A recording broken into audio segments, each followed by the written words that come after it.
আপনারা যারা royal Enfield চালাচ্ছেন মনের মতো হেলমেট অনেকদিন হয়তো পাচ্ছিলেন না, আজকে মনের মতো গ্রাফিক্স এবং মনের মতো হেলমেট নিয়ে আসছি। বিষয় হচ্ছে না, দেখতে থাকেন। ফার্স্ট অফ এসএস এর একটা দেখেন তো, একদম চিক চিক চিক চিক চিক করতেছে, দেখছেন? আর ভাইজরটা কিন্তু দিয়েছি কি একটু ছোট করে, হ্যাঁ। সো মাঝখানে সেটার কারণে অসাম একটা হেলমেট, পাশাপাশি কি ডট সার্টিফাইড। আর ভাইজরের মেকানিজম দেখেন, এখানে কিন্তু রয়্যাল এনফিল্ড লেখা আছে, লোগোটা দেওয়া আছে, ঠিক আছে? ভালো লাগছে না? আরেকটা আছে সেম এসএস এর ভিতর, কি উপরে ব্ল্যাক শেড দেওয়া, অনেক সুন্দর একটি হেলমেট দেখেন, দেখছেন? রয়্যাল এনফিল্ডের।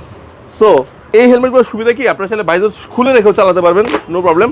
আর ক্লিয়ার ভাইজর দেওয়া হয়েছে, এটা ডট অ্যান্ড আইএসআই সার্টিফাইড। এখানে কিন্তু টপেও কিন্তু আপনার ভেন্টিলেশন দেওয়া আছে, কপালের উপরে এই যে রয়্যাল এনফিল্ড লেখা আছে। সো রয়্যাল এনফিল্ড লেখা হেলমেটগুলো যারা চাচ্ছেন, দেখেন একটা ডিফারেন্ট গ্রাফিক্স, ঠিক আছে? পিছনে কিন্তু লেখা আছে 1901, হ্যাঁ। রয়্যাল এনফিল্ডের ছোটো ছোটো বাইজের ভিতরে এটা, আর বড় বাইজের ভিতরে এই দুইটা আছে। সো লাস্ট একটা গ্রাফিক্স দেখাবো, খুবই খুবই সুন্দর, দেখেন তো।